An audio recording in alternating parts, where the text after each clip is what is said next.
중국 문자의 이해, 각골문의 발견.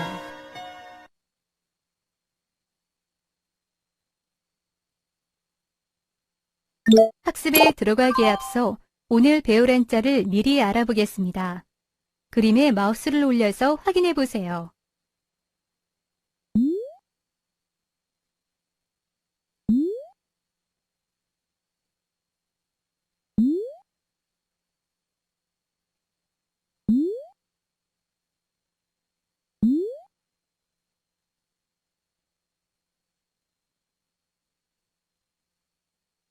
학습에 들어가기에 앞서 간단한 퀴즈를 풀어보도록 하겠습니다.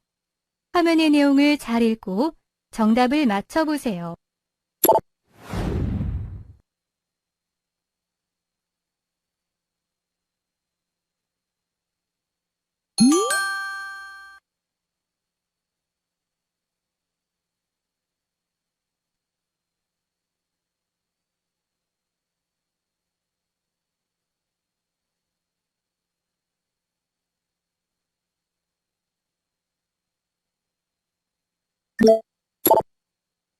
이번 시간의 학습 내용과 학습 목표입니다. 이번 학습을 통해 한자의 여러 기원설에 대해 설명할 수 있으며 중국 문자 연구의 각골문 발견의 가치와 의의를 설명할 수 있습니다. 그리고 안면 관련 한자 부수에 대해 설명할 수 있습니다. 그럼 학습 내용과 학습 목표를 잘 숙지하고 학습을 시작해 보세요.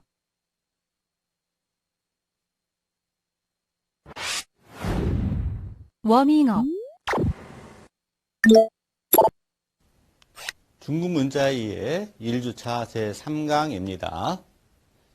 이 시간에는 중국 문자 기원 중에 이제 구체적으로 오늘날 한자의 어떤 기원이 될 수 있는 갑골문부터 우리가 살펴보기로 하겠습니다. 즉, 갑골문은 기원전 대략 한 1400여 년 전 상나라 반경이 은어로 도읍을 옮긴 이후에 기륭을 점친 기록이 갑골문에 전해진 것들, 이런 것들이 요 근 1,200년 사이에 많은 것들이 발견되었습니다. 그래서 이런 갑골문에 대한 어떤 이해가 이번 시간에 될 것이고요. 그리고 그러한 갑골문은 상형, 그리고 지사, 회의, 형성, 가차, 이러한 초기 어법 구조를 가지고 있습니다. 이러한 것에 대해서 살펴볼 것입니다. 그리고 신체의 부수 중에 우리 얼굴에 관한, 얼굴, 신체 안면에 관한 한자 부수에 대한 학습을 할 것입니다. 즉, 머리 숫자, 머리 혈자, 그리고 터럭 삼자, 모발자, 얼굴 면자, 그러할 이자, 그리고 나피 색자, 눈목자, 볼견자, 스스로 자자, 코빗자 등입니다.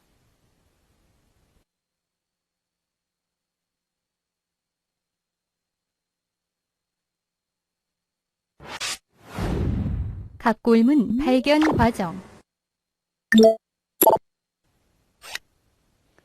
한자의 여러 기원설이 우리가 살펴본 것 중에는 창일의 문자, 조자설이 있었고요.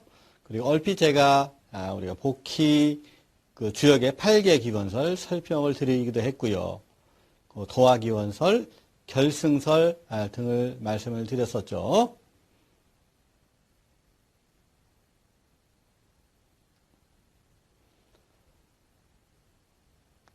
그 기타 기원설 중에 하나인 한자의 기원을 고찰할 때 거론되는 자료로서는 중국의 신석기 문화를 대표하는 앙소 문화를 예를 듭니다. 그 지역은 오늘날 섬서성, 즉 중국어 하는 샨시성, 서안 주변의 단파와 린통이란 부분에서 발견된 도기의 부호를 가지고 일종의 도화 문자죠. 이러한 글자가 바로 상형 문자의 원형이다라고 해서 한자의 기원으로 보기도 하고요. 또한 이와 유사한 것으로 산동의 것은 있는데요. 그 이전에 이제 광마략이 오늘날 문자 학자 중에 제일 유명한 학자 중에 한 분이 광마략이 한 말이 있습니다. 만약 도기에 새겨진 부호가, 즉 도기에 새겨진 그림 같은 문자가, 그림 같은 부호가 문자라고 가정한다면 한자 역사는 최소한 6,000년 이상의 역사를 지니고 있다고 할 수 있다라는 말을 한 적이 있습니다. 즉 반파의 서한 주변의 반파의 도문 그 부호는 문자 성질을 띤 부호이다. 아울러 중국 문자의 기원이거나 중국 원시 문자의 잔류로서 매우 큰 의미를 지니고 있다라고 할 수 있겠죠. 광말학의 말이기도 합니다.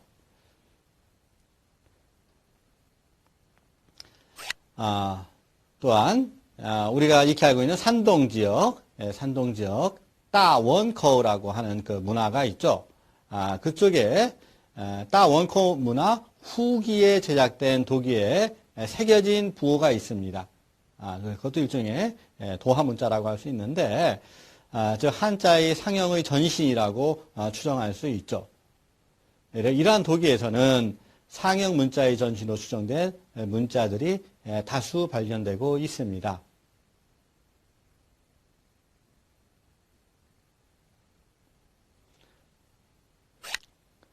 이러한 문자들은, 지금까지 설명된 문자들은 각골문 이전에 한자의 원형으로, 즉 한자의 기원으로 추정할 수 있는 도문 문자라고 할 수 있는 것들이죠.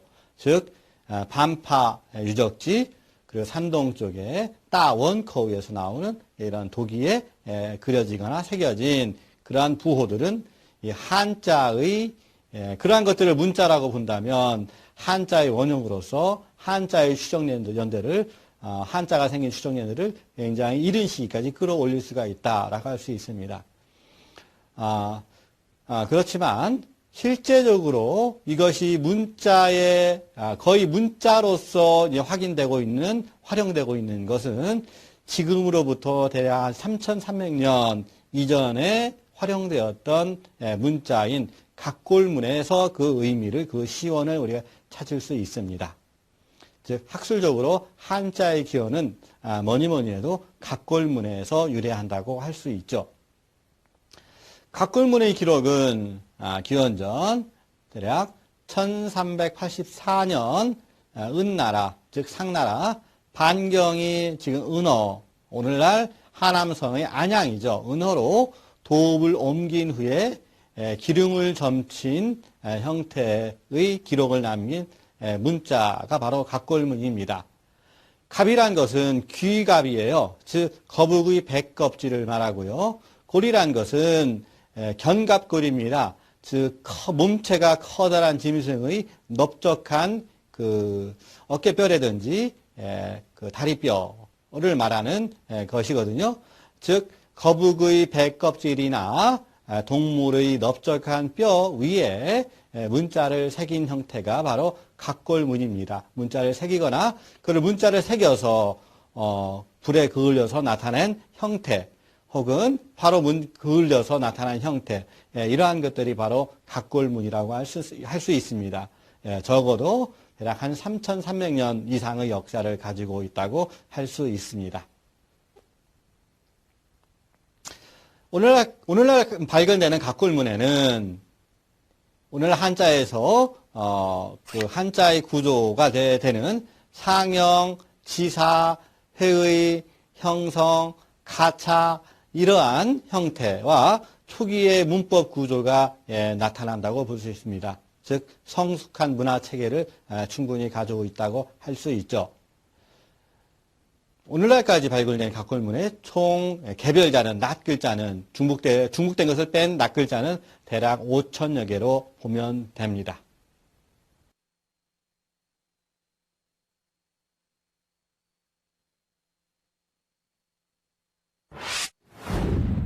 신체 안면 관련 한자 부수. 관련 부수로는 신체 관련 부수로서 주로 머리, 안면에 관한 부수에 대해서 알아보겠습니다. 낱개 글자 부수로는 머리 숫자, 머리 혈자, 그리고 표자, 터럭 쌈자, 얼굴면자, 말 이을 이자, 낯빛 색자, 눈목자, 볼견자, 스스로 자자, 코비자입니다. 첫 글자 머리숫자. 이 글자의 각골문 형태를 보면 어떤 짐승의 머리에 짐승이 특히 개머리 비슷하네요. 개머리 비슷한데 눈이 그려져 있는 모습을 볼 수 있죠. 근문의 형태는 그 머리에 털도 나와 있고요. 눈이 좀 강조되어 있고요. 소존에서도 머리털이 강조되어 있고요. 그리고 코로도 볼 수 있고 눈으로도 볼 수 있는 부분이 있고요. 이렇듯 이게 머리를 형상해낸 글자임을 우리가 쉽게 추정을 할 수 있습니다. 즉 머리털 난 머리 모양을 본뜬 글자. 머리가 맨 몸에 위에 있고 굉장히 중요한 역할을 하죠. 그래서 이게 우두머리로라는 의미로 쓰이고요. 중요하다라는 의미로도 쓰입니다. 예서와 해서의 모습에서 소존의 형태를 찾아내고요. 소존의 형태에 근거해서 근문, 다시 각골문의 형태를 찾아낼 수 있는 겁니다. 이 글자는 뜻이 머리 혹은 중요하다, 으뜸, 그리고 대장, 이라는 의미를 가지고 있고, 음은 수, 병음은 소라고 합니다. 거기에 성어를 본다면, 수구초심이란 말을 본다면, 여우는 죽을 때, 저 구릉을, 멀리 있는 구릉을 향해 머리를 두고, 초심으로 돌아간다는 뜻입니다. 즉, 근본을 잊지 않는다. 혹은 죽어서도 고향을 생각한다. 이러한 의미를 가지고 있다고 합니다.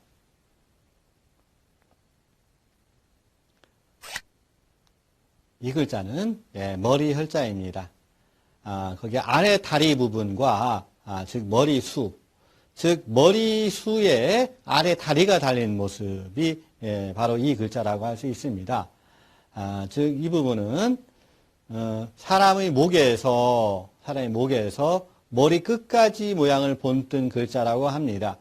비록 다리가 있지만 다리에 큰 의미가 있는 게 아니라 다리는 아래 부분이고 그 윗부분에 주로 의미가 있는 것이죠. 그래서 해서와 예서를 통해서 소전의 의미, 그 소전에 보면 즉 머리수에 그 다리가 있는 모습, 즉 사람 인자 혹은 걸어 다니는 인자 있는 모습을 볼 수 있고요. 근문의 모습에도 소전의 모습을 통해서 근문의 모습을 찾을 수 있는데, 즉 거기에 머리 숫자에 사람 다리가 있는 것, 각골문도 마찬가지 머리에 사람 몸체가 있는 것을 알 수 있는데, 다리가 있는 사람, 그렇지만 거기에서 강조되는 것은 머리다. 그래서 이게 머리 혈자의 의미를 가지고 있다고 합니다. 오늘날 중국에서는 이 글자가 페이지라는 의미로 쓰이기도 합니다.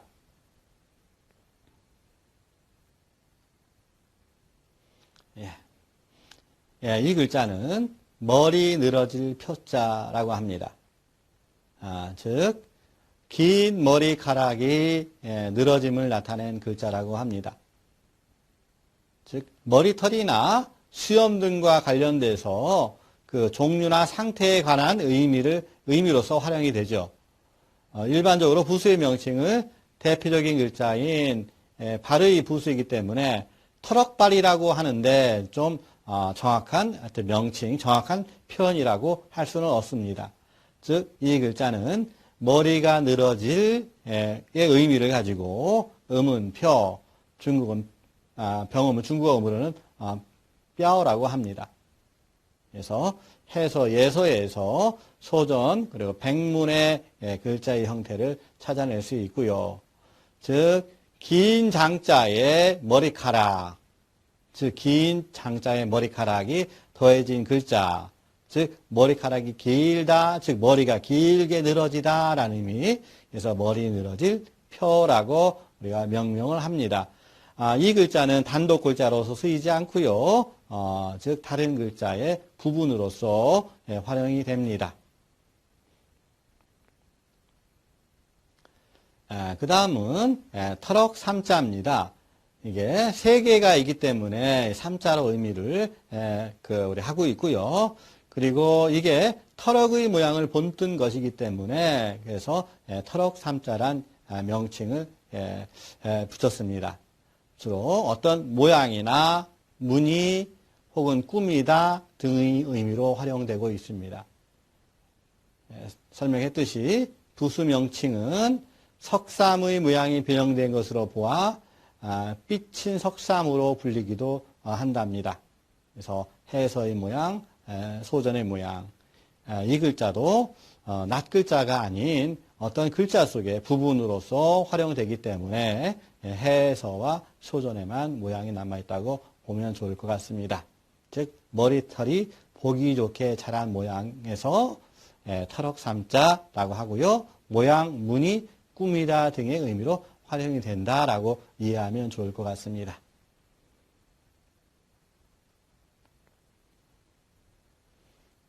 다음은 얼굴면자입니다.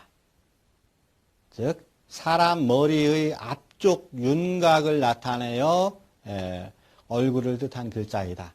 앞쪽 윤곽이요. 거기에 입도 있고 그리고 눈도 있고 그래서 사람 얼굴의 앞면을 나타낸 글자이다. 해서와 예서 통해서 소전의 뜻을 유추해냈고요. 소전에 보면 거기에 큰 윤곽 속에 거기에 눈이라고 볼 수도 있고 뭐 그냥 얼굴 전체라고 볼 수도 있고요. 백문 그리고 각골굴에 보면 커다란 사람 윤곽에 눈이 두드러지게 강조되어 있는 것을 볼 수 있죠. 각골문의 모양 보면 얼굴 윤곽에 눈이 있는 것, 즉 이 글자는 따라서 얼굴면, 난면이라고 합니다. 성어로 면종복배란 말이 있는데요.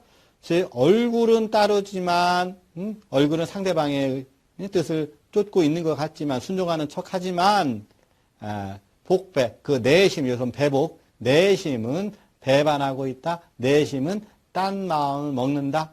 즉 겉으로는 순종하는 척하고 속으로는 딴 마음을 가지고 있음을 말한다.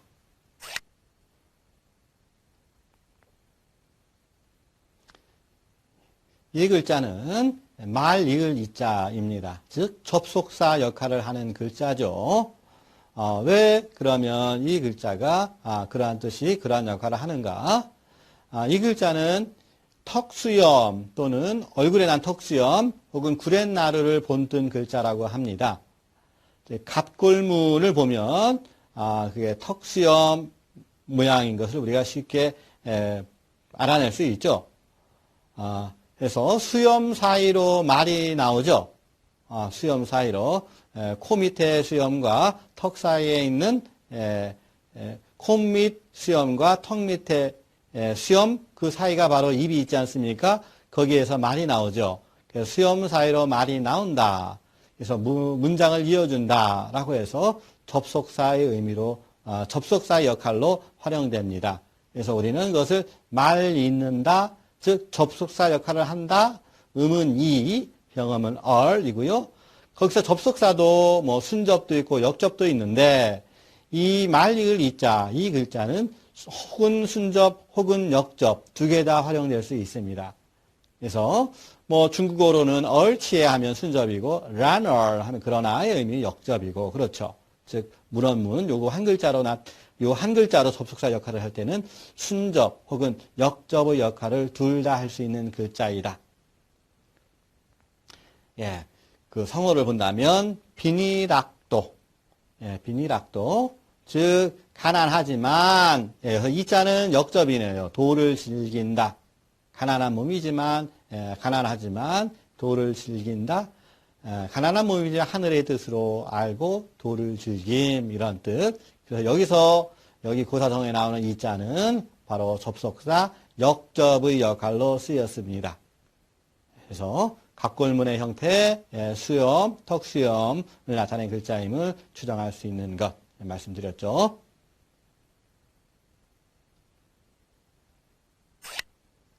다음은 윗부분은 이게 빛색, 얼굴 빛을 나타내거든요. 빛색, 낯빛색이라고 하는데요.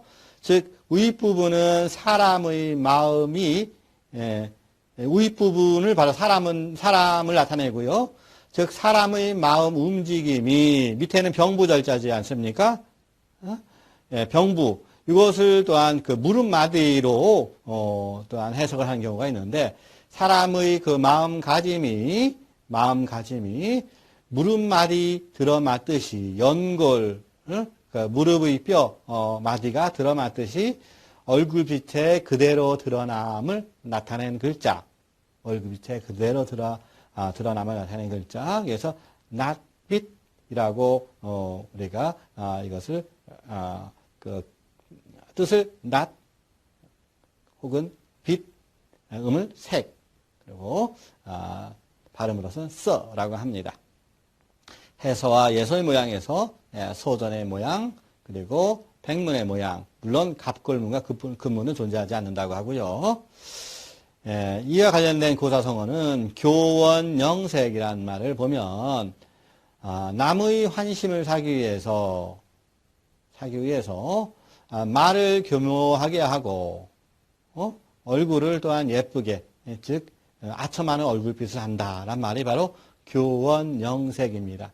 즉 남 앞에서 잘 비비는 사람을 말하는 게 바로 교원영색이죠. 말을 그럴듯하게 하고 얼굴을 아주 뻔뻔하게 얼굴빛도 이렇게 그렇게 하는 모습을 바로 교원영색이라고 합니다.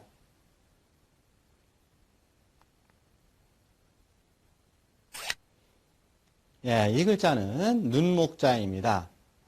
이거는 본래의 형태는 이게 그 가로로 눕혀진 거였는데 소전 때부터 진시황이 문자를 정리할 그 통일할 소전 때부터 세워진 형태거든요. 그래서 원래의 모습 원형의 모습에 가까운 금문과 각골문의 형태를 보면 이 글자는 그 사람의 눈동자를 나타낸 눈동자를 그려낸 상형 글자임을 알 수 있고요. 그것이 소전에 와서 세로로 세워진 형태임을 알 수 있습니다. 즉 눈을 그려낸 글자, 그래서 눈목이라는 것.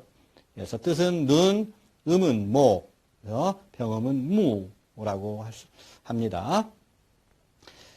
즉 사람의 눈의 모양을 본뜬 글자로 본래 가로로 표현하다가 즉 소전, 즉 진시황 시대의 소전으로 정리할 시기부터 세로로 쓰이게 되었습니다.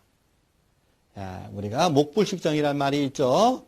이것은 우리 속담에 고무래를 보고도 그 뜻이 고문의 정자임을 알지 못한다라는 뜻으로 글자를 전혀 모름 우리 속담에 난 놓고 기억자도 모른다라는 의미가 바로 목불식정이라고 할 수 있겠네요.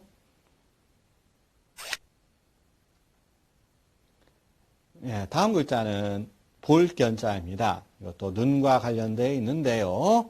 즉 눈과 눈에 사람인자 걸어다니는 사람인 의미는 사람이라고 그랬죠. 눈에 사람 즉 눈을 가지고 있는 사람인데 눈을 가지고 있다. 눈에 방점이 있다. 눈의 역할은 뭡니까? 보는 역할이지 않습니까? 여기서는 보는 행위에서 보다라는 의미. 그래서 각골문의 모양을 보면 사람인자에 그 얼굴에 눈만 그려져 있습니다. 즉 사람의 역할 중에 여기서는 줄의 눈의 역할을 강조해낸 것, 그 눈의 역할, 가장 큰 역할, 바로 본다는 역할. 각골문, 금문 유사한 형태를 지니고 있고요. 소전, 예서 오면서 오늘날 문자에 유사하게 되었습니다. 그래서 후는 볼, 보다, 음은 견, 병음은 지엔, 부수 글자이고요. 그래서 성어로는 결리사이란 말이 있습니다. 눈앞의 이익을 보거든 먼저 그것이 취할 만한가란 의리에 취할 만한 의리에 합당한가를 생각하라는 뜻이죠. 어떤 이론을 보면 이게 의로운 것인가 아닌가를 먼저 생각한 뒤에 그러한 판단을 내린 뒤에 행하라는 의미가 바로 견리사의라고 할 수 있습니다.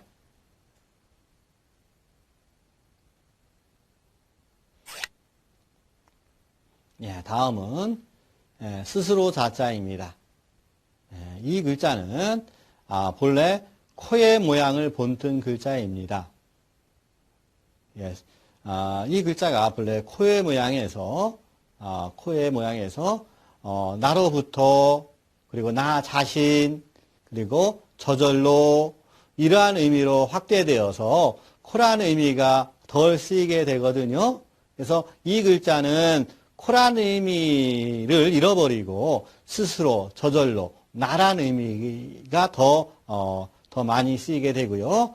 따라서 코라는 의미를 더 하나 만들어내서 이 스스로 자자 밑에 줄비자를 더해서 코라는 의미 별도의 글자를 만들어냈습니다. 그건 다음 페이지에서 우리가 설명을 드릴 겁니다.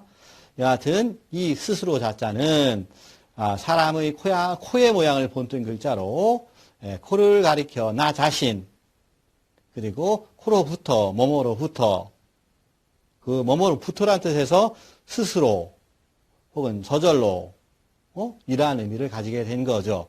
그래서 스스로 저절로가 뜻이고 몸 그것도 되고요. 음은 자, 병음은 찌라고 합니다. 해서에서 오늘날 글자 거기에서 소전을 찾아낼 수 있고요. 근문, 간문은 소전에서 소전의 모양에서 추정해낼 수 있는데 근문, 간문을 보면 이게 그렇구나 이게 코의 모양이구나 하면 우리 쉽게 추정할 수가 있죠. 그와 관련된 성어로서 자포자기란 말이 있는데요. 즉 자포자기란 자신을 스스로 해치고 버린다는 뜻입니다. 포는 스스로 해치고 기는 스스로 버린다. 그래서 몸이나 행동을 마음대로 되는 대로 행함을 바로 자포자기라고 하죠. 앞에 스스로 자자가 코의 의미에서 코의 의미가 사라지고 대신에 코의 의미를 대체할 글자가 필요로 한다 그랬죠. 그래서 그 코의 의미를 대신할 글자를 아래 줄비자, 이 비자를 더해서 물론 비자는 의미는 가지고 있지 않고 음만을 나타내고 있지만 이 비자를 더해서 코의 의미를 단독 글자를 만들었다고 말한 적이 있는데요. 코의 모양을 본뜬 스스로자에 호흡을 시켜준다의 뜻인 비자를 받쳐서 코를 뜻하게 되었다. 즉 앞에 스스로 자자는 이로부터 코의 의미가 없고 자기 자신의 몸 스스로 뭐뭐로부터라는 의미를 가지게 되고 코의 의미는 이 코비자만이 가지게 되었다. 그래서 후는 코, 음은 비, 병은 비라고 한다. 해서와 예서는 오늘날 문자고요. 이거에 의해서 소전 찾아낼 수 있죠. 그리고 이거에 의해서 다시 백문과 각골문을 찾아낼 수 있고요. 그 상황으로서 비하정사란 말이 있습니다. 즉 비하, 코 앞에 닥친 일에 관한 정사란 뜻으로 코 앞에 닥친 일에 관한 정사, 코 앞에 일, 즉 하루하루를 겨우 근근히 먹고 살아가는 일, 그러한 사람을 바로 비하정사라고 합니다. 즉 스스로 자자와 이 코비자는 본래 스스로 자자가 코비자의 의미를 잃어버림에 의해서 이 스스로 자자, 코를 나타내는 이 스스로 자자에 호흡을 나타내는 비자를 더해서 코의 의미를 단독적으로 사용하게 되었다라고 우리가 추정하면 됩니다.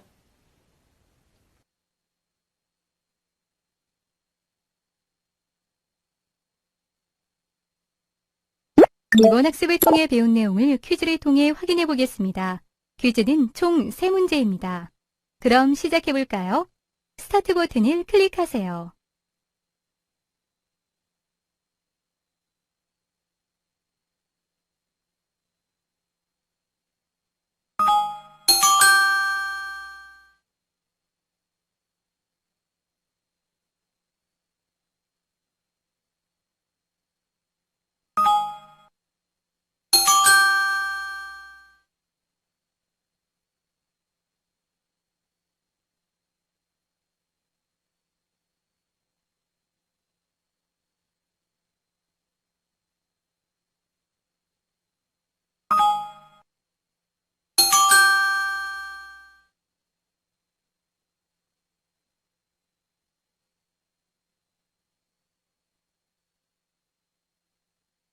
오늘 학습한 주요 내용입니다. 학습 정리를 통해 오늘 학습한 내용을 다시 한번 숙지하시고 부족한 부분은 꼭 확인해 보세요.